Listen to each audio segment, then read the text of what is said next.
Alright guys, today we are going to be working on an Echo srm-280t. It needs new carburetor and fuel lines. This is a Echo weed eater. I'll put the kit in the description. It's got everything you need. It's got the filter, spark plug, carburetor, gasket. There's an air filter, fuel line, grommet, primer bulb. Everything you could need for this job is inside this. There's the heap part number, HIPA part number. I use HIPA, they're a very good company.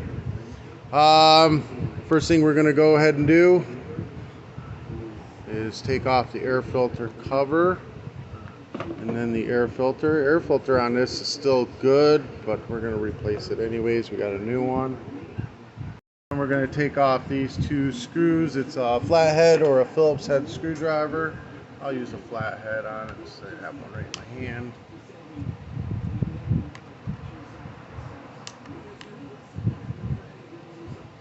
Pop them right on out.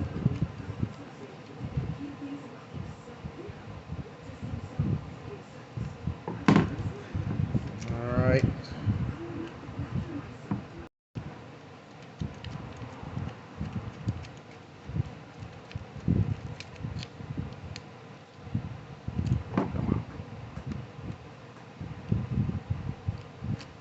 There we go.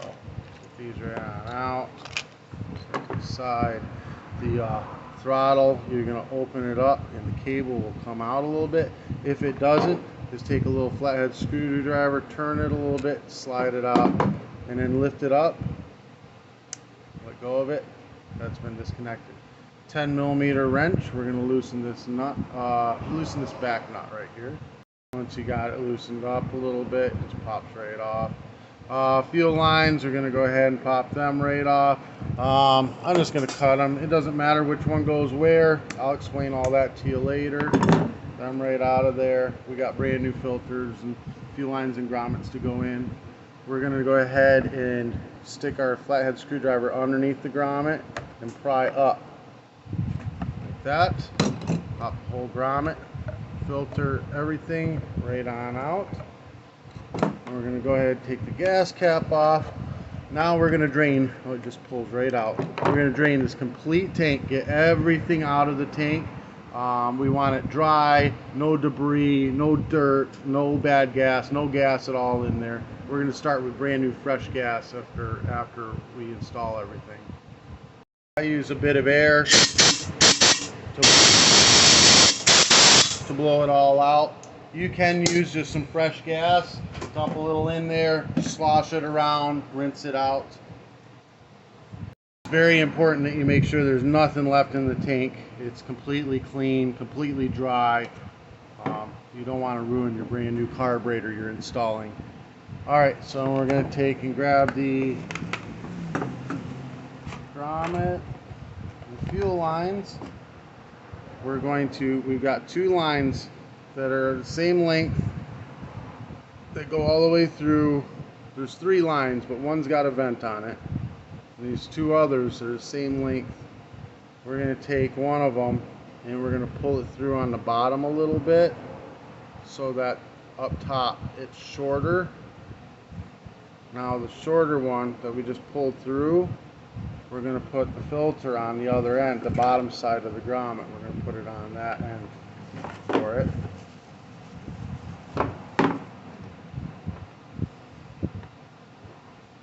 Tight fit, but you want it to be a tight fit.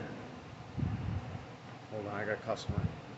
Alright, so just get it on there, get it on as far down as you can get it. Further down, the better it stays. It is a very tight fit.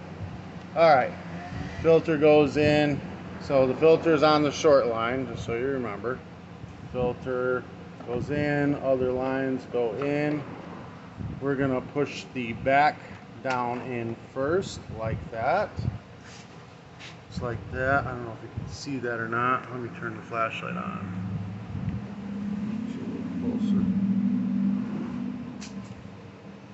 Just like that. And then we're going to use a flathead screwdriver and gently push the grommet. Now you see I'm using a bigger screwdriver on this as well. We don't want a tiny screwdriver, you'll just stab a hole in the grommet. Alright, so short line filter, long lines no filter, and this is your vent. Vent goes right up in there, it's out of the way. The big nipple with basically the barb end on it is going to be the this one's going to be the filter. This one is going to be the return. So short line, long line, filter line, no filter line. We're going to go ahead and first we have to prepare this.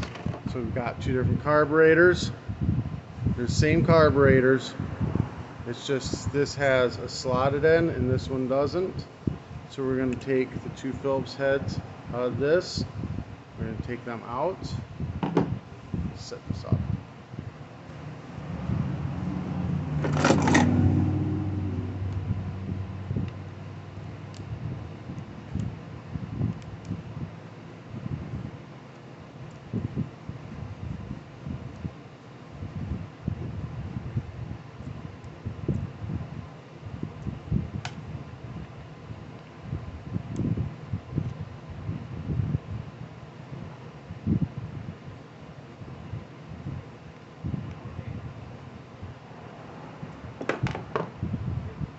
So you don't have to pull all this apart, it just kind of fell apart on me, whatever. We don't care about that. We're just taking this metal piece out, and then we're going to go ahead and take these two Phillips heads out.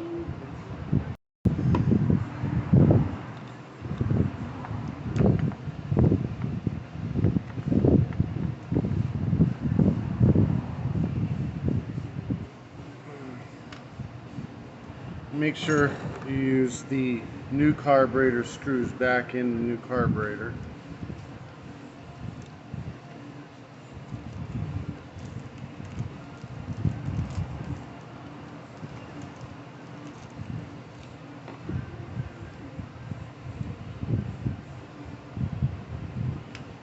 This will slide right off. The old one will slide right on.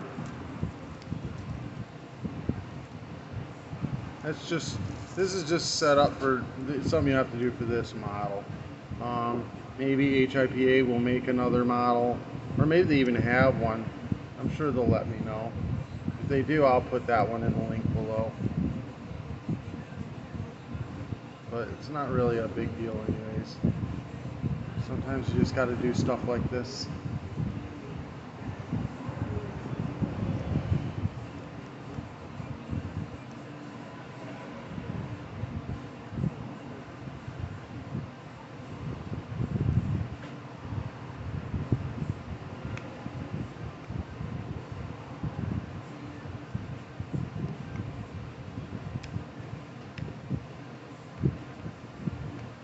Alright, let me set this camera up now.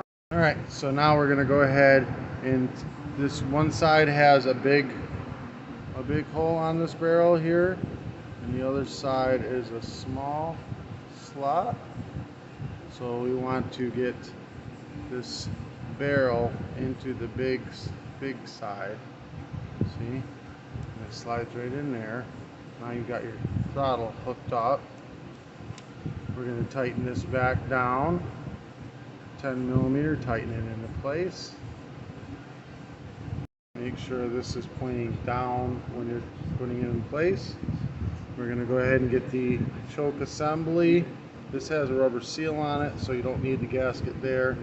Choke arm towards the recoil, like that. Stick the bolts through the carburetor. Back side, there's a new gasket right here. Let's see, hold on, let me get this camera set up here. So if you look at the back of the carburetor, there's a little hole right here. You want one of these little holes to line up with that one. So you're going to put this gasket on, the little holes down, and then they'll line up. That's your vacuum port. It's like a vacuum line that runs the fuel pump that is built inside of your carburetor. Without that lined up, this will not run properly. Get it all lined up to the isolator block, and then we're going to tighten it down. Phillips or flathead, doesn't matter. Just get it tightened into position. Start each side first, and work your way slowly down until it's tight. Whoops. There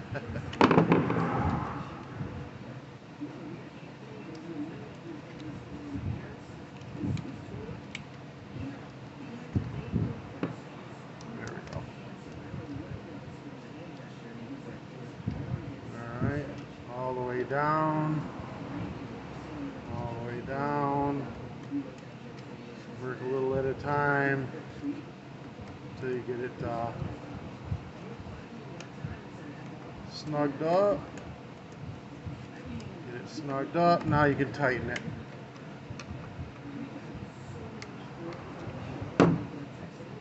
It's like 7 to 10 foot-pounds of pressure. Now, short line's got your filter.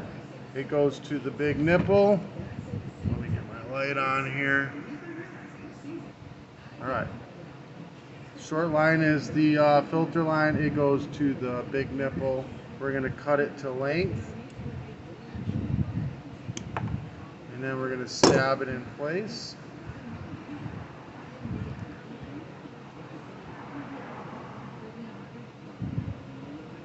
Again, it is a tight fit, but you want it to be. Use a pair of needle nose if you need to.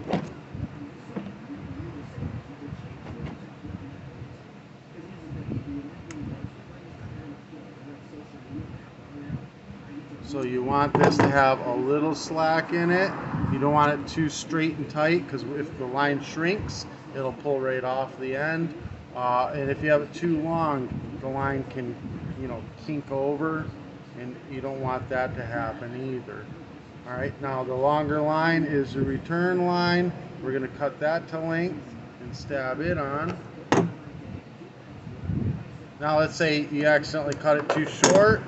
That's not a big deal. You can pull some more line out. There's plenty in the bottom of the tank. Just hold the grommet down so you don't accidentally pull it out, and pull a little extra out. No big deal.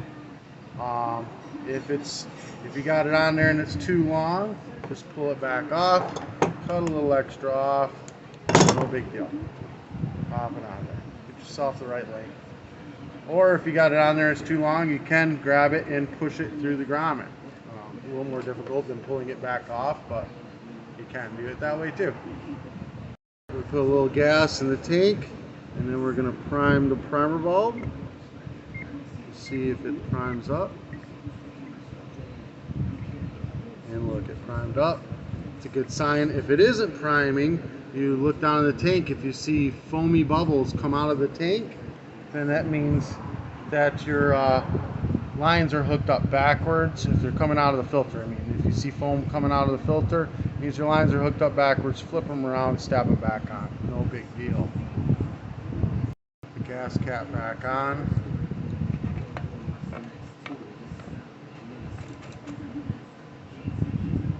We're going to give her a quick try before we put the air filter and stuff on. Turn the switch on, choke choke all the way up. Hold the throttle, full throttle. Get fired. Take it off, choke, still hold it full throttle.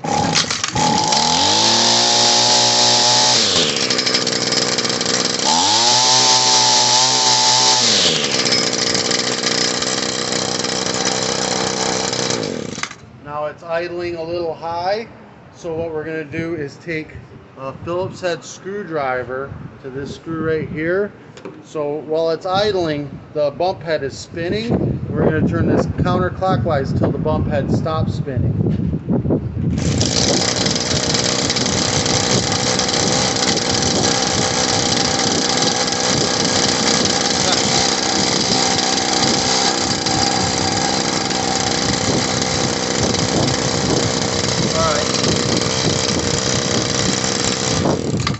So we have an issue. We have the throttle cable, hold on, let me readjust. So the throttle cable isn't allowing it to hit the idle. So what we've got going on is this cable needs to be adjusted. So we're going to loosen this one. We're going to loosen this one on the inside up 10 millimeter. So we're going to bring it up. Or no, we're going to loosen this one, and then we're going to tighten this one. Loosen the outer one, tighten the inner one. Look, it just popped all the way closed now. Now it's touching the idle screw. And then we're going to tighten this up. Now we've adjusted that. We're going to make sure it goes all the way open. Alright, so it's all the way open and it hits all the way closed. We're going to start it again.